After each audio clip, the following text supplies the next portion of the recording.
Noticiero Venevisión. ¿Qué tal, amigos? Muy buenas tardes. Gracias por acompañarnos como siempre en la emisión meridiana de su noticiero Venevisión.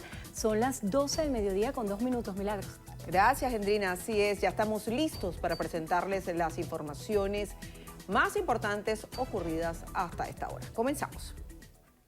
El ministro de Atención de las Aguas, Rodolfo Marcos Torres, informó que las cuadrillas de Hidrocapital se mantienen desplegadas realizando los trabajos de reparación en el sistema TUI 2. Sin embargo, los habitantes de la Gran Caracas denuncian el incumplimiento del cronograma del servicio, llevándolos a tener más de 4 días sin agua. Andrés Díaz Hernández, desde el centro de Caracas, con el reporte. Buenas tardes, Andrés, te escuchamos. Cuéntanos. Hola, buenas tardes, muchísimas gracias por el contacto. Nosotros nos encontramos en la parroquia Altagracia y a mi lado se encuentra Fiorenzo Yagnarella y quisiera conversar con él sobre cómo se encuentra el servicio de agua en esta zona. Buenas tardes. Hola, buenas tardes. Nosotros aquí en la parroquia Altagracia hemos tenido y padecido muchas carencias de agua, de los cuales a veces hasta por 5 días continuos o más. Recientemente nos la instalaron, pero a cuentagotas, porque no llega con la potencia necesaria para poder surtir al edificio, donde viven muchas personas de la tercera edad que están sufriendo y padeciendo. Muchos servicios de los cuales Hidrocapital representa, que son aguas blancas, aguas negras, aguas servidas, de las quebradas, todas estas han estado presentando problemas. Ya hago un llamado de, por favor, de la atención del derecho que tenemos nosotros a los servicios públicos por el cual pagamos los impuestos, el que nos sea entregada el agua que requerimos y necesitamos. Bien, muchísimas gracias. Eran declaraciones del ciudadano Fiorenzo Yagnarella. Hay que resaltar también que el ministro de Agua, Rodolfo Marcos Torres, señaló que en las próximas 48 horas se va a restablecer el servicio del TUI número 2. Por supuesto, esta información la vamos a estar ampliando en las distintas emisiones de Noticiero Venevisión. Sigan con mucha más información. Muchísimas gracias, Andrés. María Carolina Uzcategui renunció a su cargo como vicepresidenta de la Comisión Nacional de Primaria por condiciones técnicas y logísticas para que el proceso de primaria sea una consulta amplia. Según Uzcategui, la meta establecida sobre el número de centros de votación no ha podido ser alcanzada y luce cuesta arriba por los tiempos del cronograma. Dijo que el tratamiento que se ha dado a los votantes en el exterior no ha sido sincero, pues no se cuenta con las capacidades necesarias para atender a una diáspora que en su mayoría no podrá participar en las elecciones del 2024. María Carolina Uzcategui pidió a los candidatos opositores pensar en el país, en la gente y en los mecanismos que permitan fortalecer el voto como instrumento para alcanzar cambios sociales, políticos y económicos. Se espera que la Comisión Nacional se reúna para tramitar la dimisión de Uzcategui y designar a quien la sustituirá en sus funciones. Los candidatos a la primaria de oposición anunciaron que tomarían medidas para proteger el proceso electoral interno ante la renuncia de María Carolina Uzcategui, ex vicepresidenta de la Comisión Nacional de Primarias. Delsa Solórzano señaló que este proceso tiene la posibilidad de un cambio político en el país, mientras que María Corina Machado ratifica su total apoyo y defensa y acción a la que se suma Freddy Superlano, e indicaron que la voluntad política debe partir tanto de los candidatos como de las organizaciones. Asimismo, César Pérez Vivas insta a la Comisión Nacional de Primarias a realizar un mayor esfuerzo para concretar de manera positiva la elección prevista para el próximo 22 de octubre. El primer vicepresidente del Partido Socialista Unido de Venezuela, Diosdado Cabello, hizo referencia a la renuncia de María Carolina Uzcategui a su cargo como vicepresidenta de la Comisión Nacional de Primaria.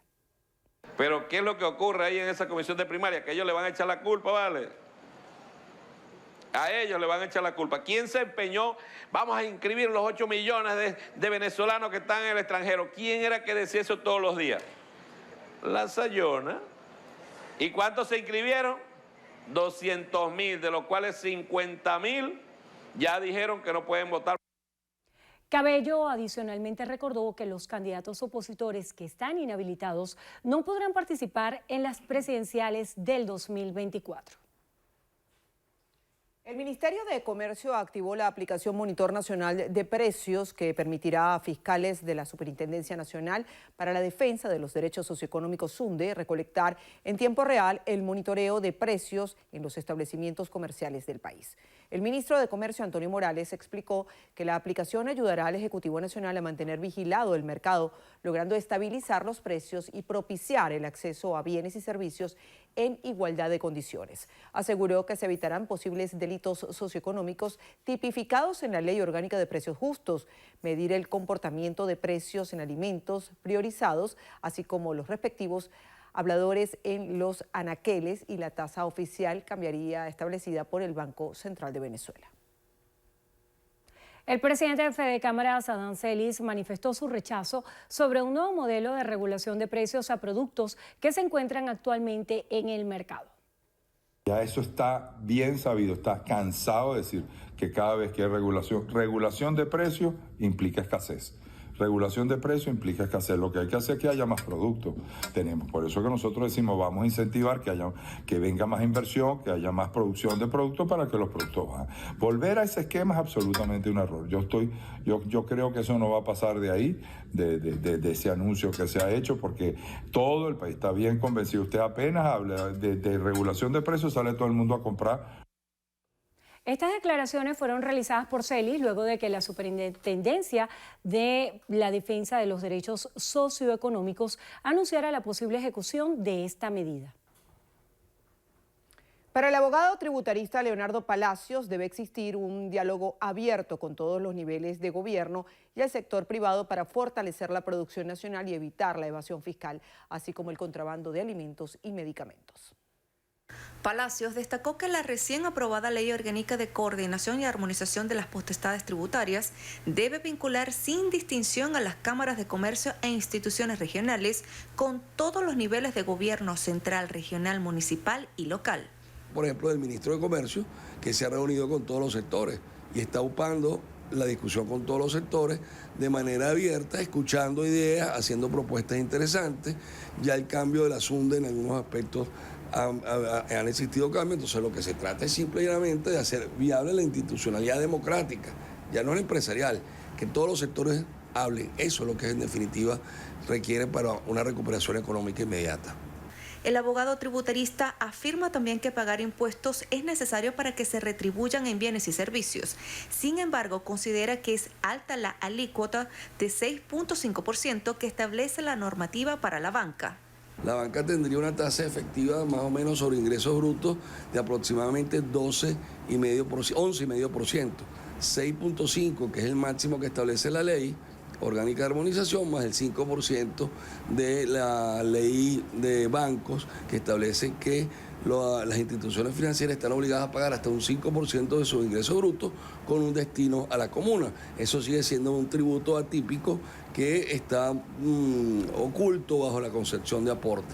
Aclaró que la armonización de los impuestos no significa que las industrias o comercios puedan abaratar sus costos, sino el mantenimiento de sus líneas de producción, porque además siguen siendo las mismas cargas impositivas, pero ahora de menor impacto fiscal, en comparación con las preferencias arancelarias que tienen las importaciones.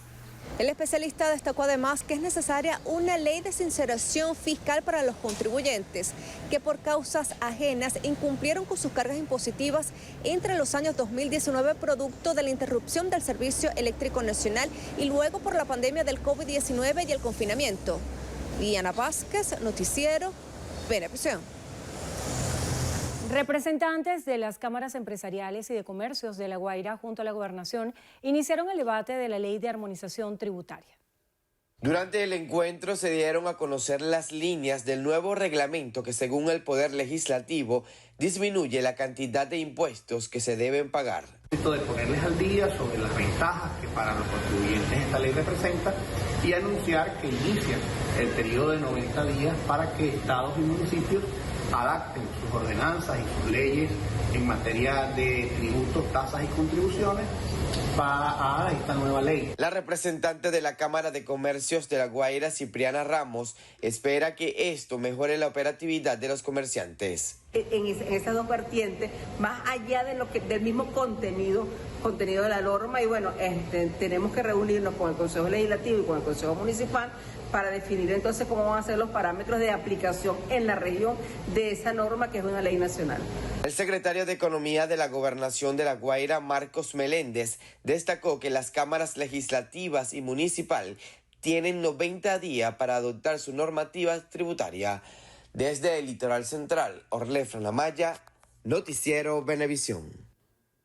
El presidente de la Asamblea Nacional, Jorge Rodríguez, denunció que para el mes de octubre se tiene prevista la venta de la empresa Citgo, filial de PDVSA en Estados Unidos, a una empresa de capital estadounidense israelí.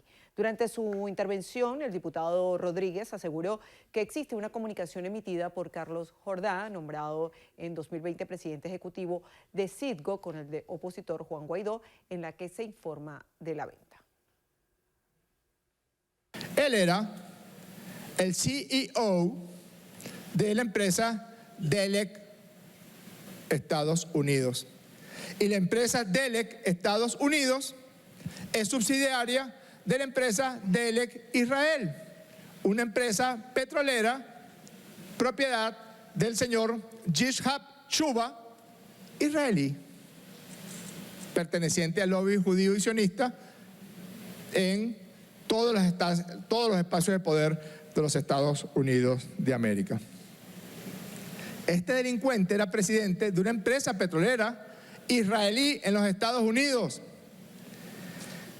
¿Y quién creen ustedes que va a ser beneficiado con la supuesta subasta, que lo que van a hacer es cortar en pedazos una deuda de 1.400 millones de dólares que no es real? Entonces este tribunal de Delaware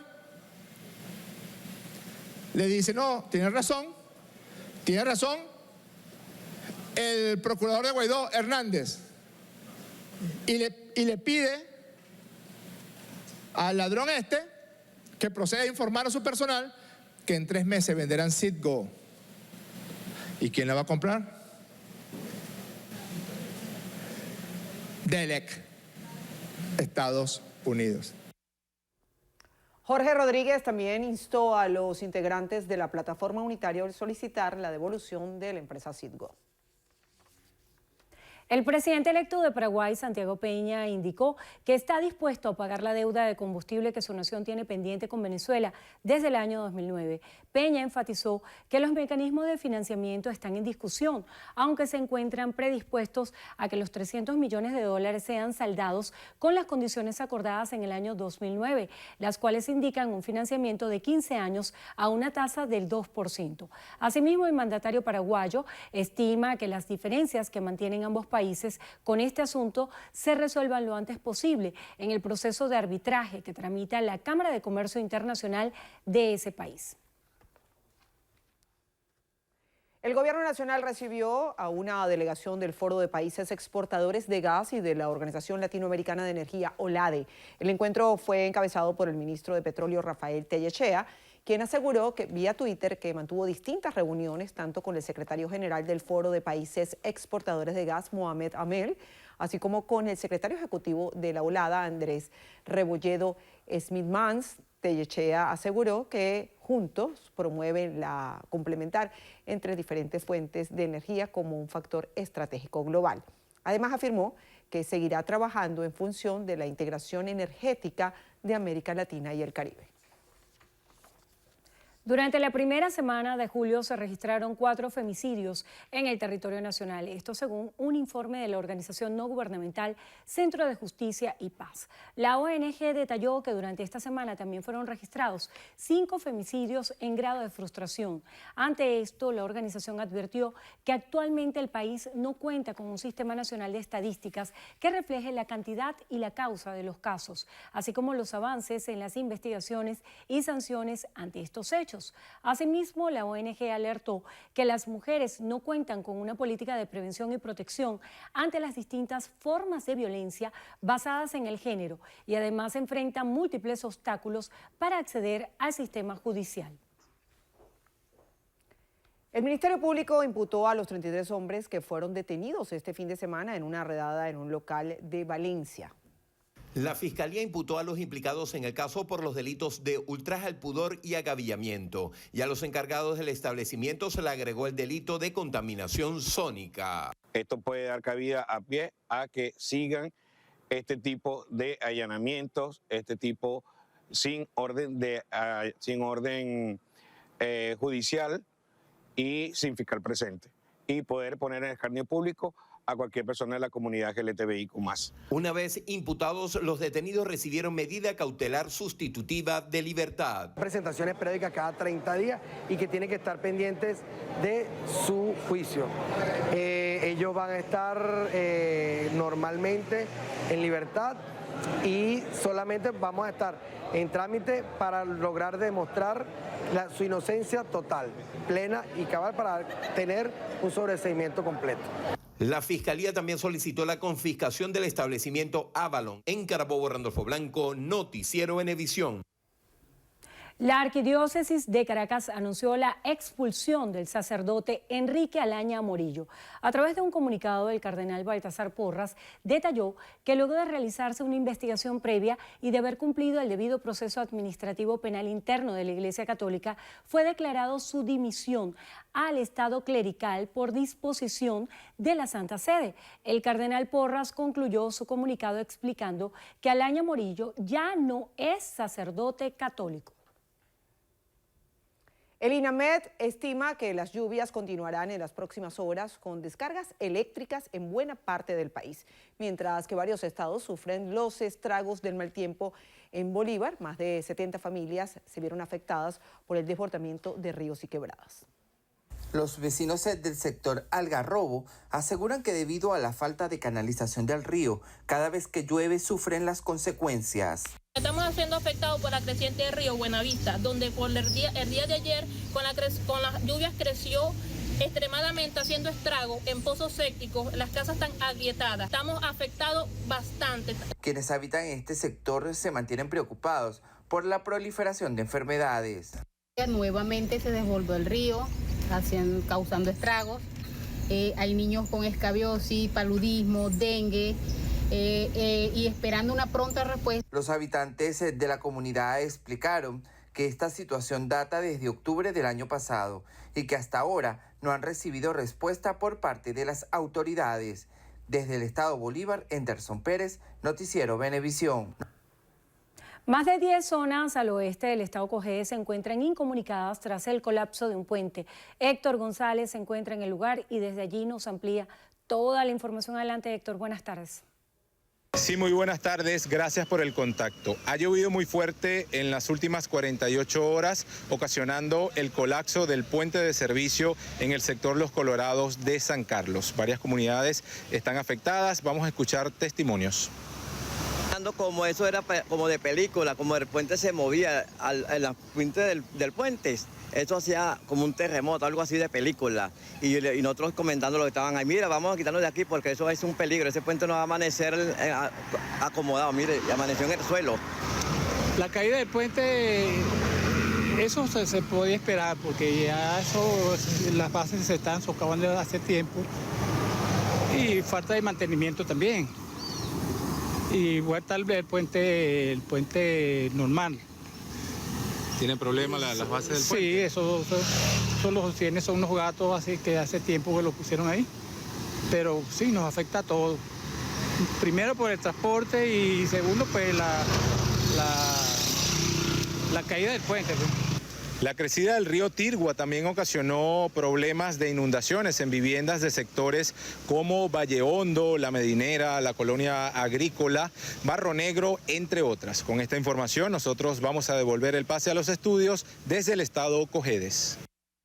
Muchísimas gracias. Más de 30 personas fueron evacuadas de emergencia por funcionarios de Protección Civil y bomberos de Distrito Capital de una vivienda multifamiliar en la parroquia Altagracia, la cual fue severamente afectada por las torrenciales lluvias de las últimas horas. Rafael Aníbal Camacho nos tiene los detalles. Adelante, Rafael. Buenas tardes. Aproximadamente a la 1 de la madrugada tuvieron que ser evacuadas a 36 personas de una vivienda multifamiliar ubicada aquí diagonal a la esquina de Santa Bárbara en la parroquia de Altagracia, en pleno centro de la ciudad de Caracas. Como pueden observar, funcionarios de Protección Civil, Policía Nacional Bolivariana están llevando a cabo los trabajos de evacuación de las familias que, como pueden observar, pudieron sacar algunos enseres. Hace minutos se desplomó otra parte de esta vivienda multifamiliar. Es una información que está en este momento en desarrollo. Usted podrá ampliarla a través de nuestras 3 emisiones de Noticiero Venevisión y nuestras redes sociales. Muchísimas gracias, Rafael. Más de 250 funcionarios fueron desplegados en el municipio de José Ángel Lamas, en el estado de Aragua, para combatir los estragos producto de las intensas lluvias.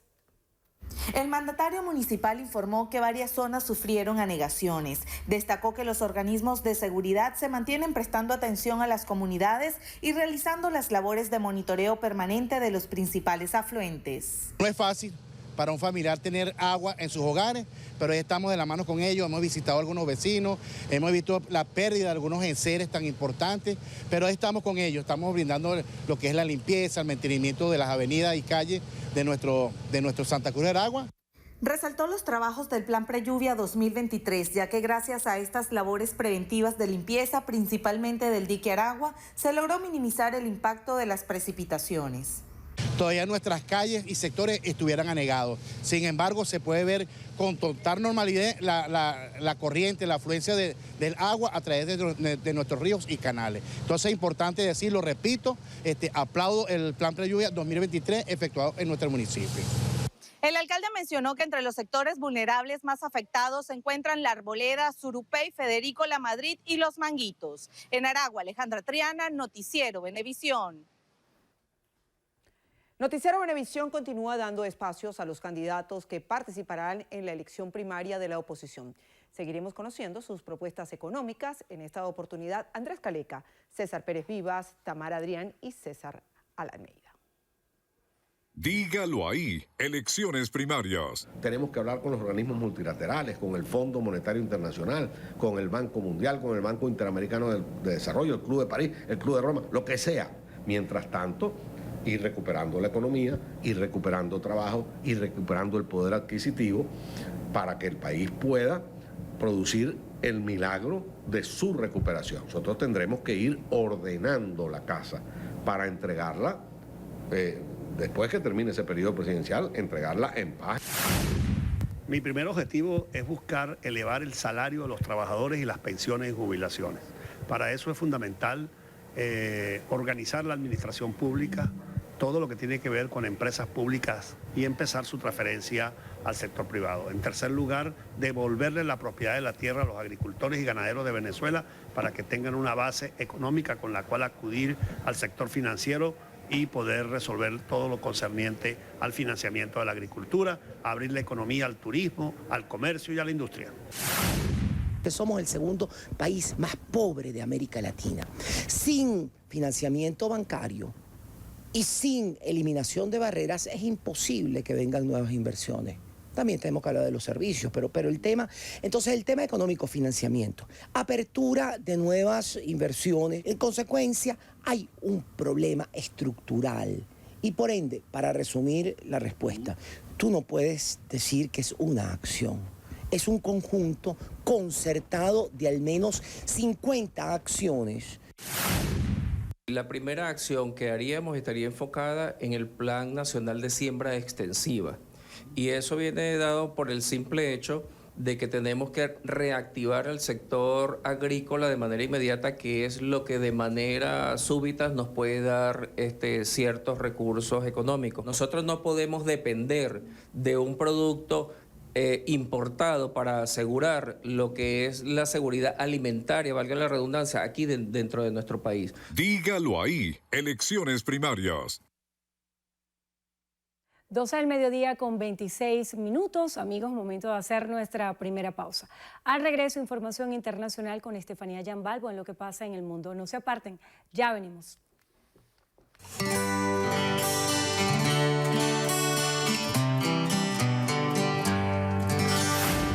El tiempo de vacaciones es perfecto para reforzar en casa normas que ayudarán a los niños en su vida y que irán moldeando su actitud.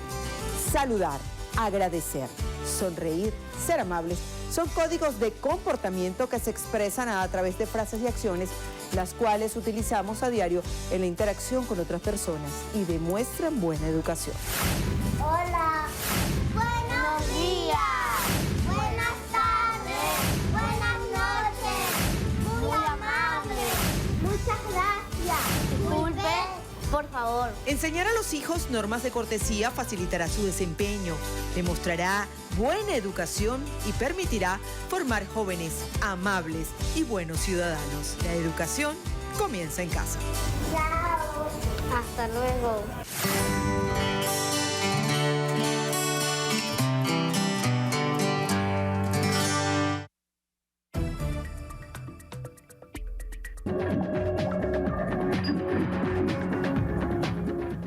12:31 minutos del mediodía, comenzamos a revisar la información internacional en lo que pasa en el mundo. Varios miembros de la comunidad internacional se han pronunciado para condenar la situación en Níger, donde una junta militar encabezó este miércoles un golpe de Estado contra el presidente Mohamed Bazoum.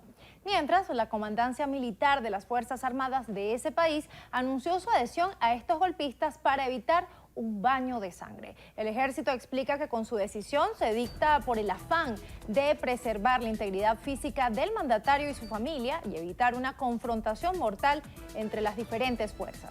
Ayer, un grupo de militares anunciaron en televisión gubernamental la destitución de Bazoum debido a lo que consideran es la degradación continua de la situación de seguridad y la mala gestión económica. Asimismo, indicaron la suspensión de las instituciones, el cierre de las fronteras y un toque de queda nocturno hasta nuevo aviso. Por su parte, el mandatario, retenido en el Palacio Presidencial, llamó a proteger los logros democráticos conseguidos, a su juicio, con tanto esfuerzo. Este jueves, varias personas resultaron heridas en la ciudad de Niamey durante una protesta violenta de apoyo a la junta militar. La Organización Meteorológica Mundial advirtió este jueves que julio de este año ha sido el mes más caluroso a nivel global desde que se tienen registros, con una temperatura promedio de 16.95 grados Celsius. Además, el 6 de julio fue el día más caluroso nunca antes registrado, con una temperatura media de 17.08 grados. Asimismo, todas las jornadas transcurridas entre el 3 y el 23 de julio batieron récord anterior, que era de 16.8 grados, correspondiente al 13 de agosto de 2016. A la vista de estos datos, el ente subrayó que la necesidad de reducir los gases de efecto invernadero es mayor que nunca. Por su parte, el secretario general de la ONU, Antonio Guterres, lanzó un nuevo mensaje de advertencia subrayando que la era del calentamiento global ha terminado y hemos entrado en la de ebullición global. En Italia, los incendios siguen sin dar tregua en la isla de Sicilia, donde hay cerca de unos 30 fuegos activos. Esta situación está mejorando en la provincia de Messina, a excepción de algunos focos, mientras que en Mandanichi está bajo control. En Palermo también siguen las llamas. De momento se cuentan daños por 60 millones de euros y 700 hectáreas de áreas boscosas calcinadas. Además, continúan apagones en algunas localidades. En Asia, los desastres relacionados con el clima o el agua causaron la muerte de más de 5.000 personas en 2022. Según el Organismo Meteorológico de Naciones Unidas, 83% de estos episodios fueron inundaciones y fuertes tormentas que, además de pérdidas humanas, causaron un perjuicio económico de 36.000 millones de dólares. Por otro lado, al menos 5 personas ya han fallecido por el impacto este miércoles del tifón Doksuri en Filipinas.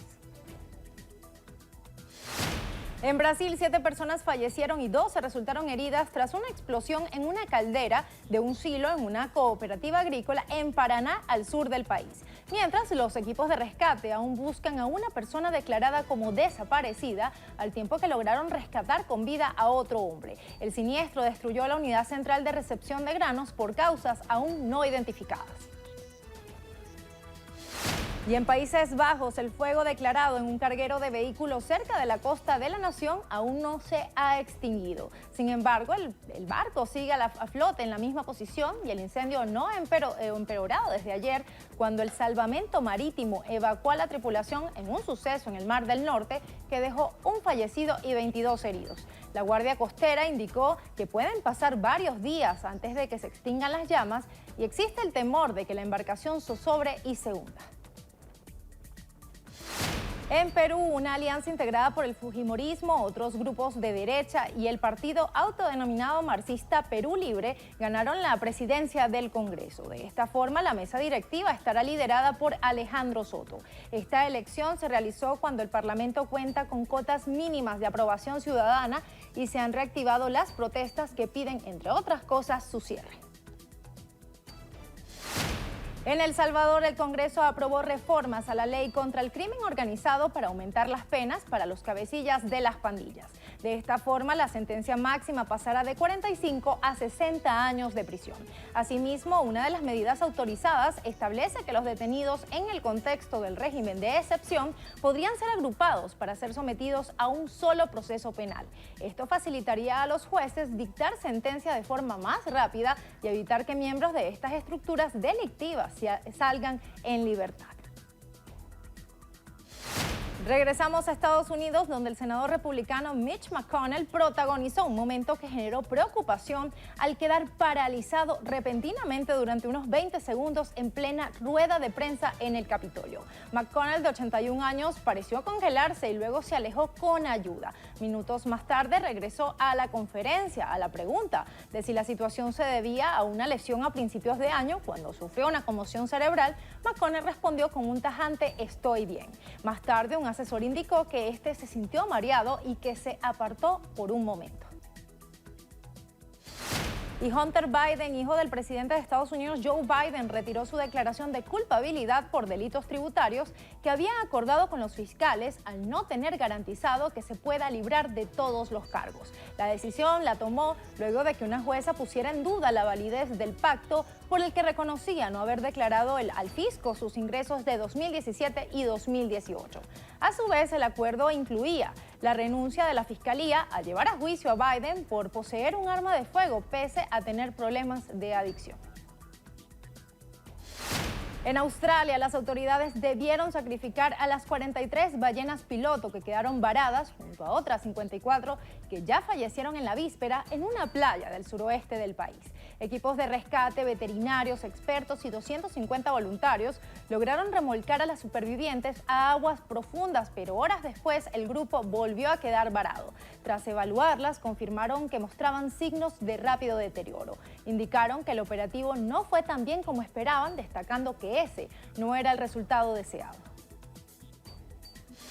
Y un subcomité del Congreso de Estados Unidos pidió al gobierno informar sobre los datos que tienen sobre objetos voladores no identificados. Esto tras escuchar este miércoles la declaración de exmiembros del ejército que aseguran haberlos visto y que las autoridades guardan pruebas de ellos. El testimonio más relevante fue el del oficial de inteligencia David Grush, quien afirmó que hay posesión tanto de naves de origen extraterrestre como de los restos de sus ocupantes.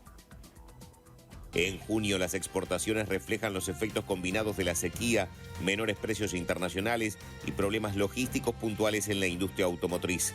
En el mes de junio de 2023 se exportaron bienes por 5.450 millones de dólares. El monto exportado en bienes es 35,4% inferior al valor de junio de 2022, mes que marcó el récord histórico en las exportaciones argentinas. La reducción se explica tanto por una caída, tanto en las cantidades como en los precios. En el mes de junio se repiten los impactos observados en lo que va del año, en particular el efecto de la sequía y los menores precios internacionales de los commodities en las exportaciones. En junio también se presentaron algunos problemas logísticos y de fletes que repercutieron en las exportaciones de vehículos. En el caso de la sequía, y a diferencia de lo observado en otros episodios similares en los que los precios de exportación amortiguaron la caída en la oferta, en lo que va del año se verificó una caída de los precios que contribuyó como un factor de deterioro adicional en el monto exportado, según informó en un comunicado la Cancillería argentina. Y con esta información cerramos nuestro recorrido internacional en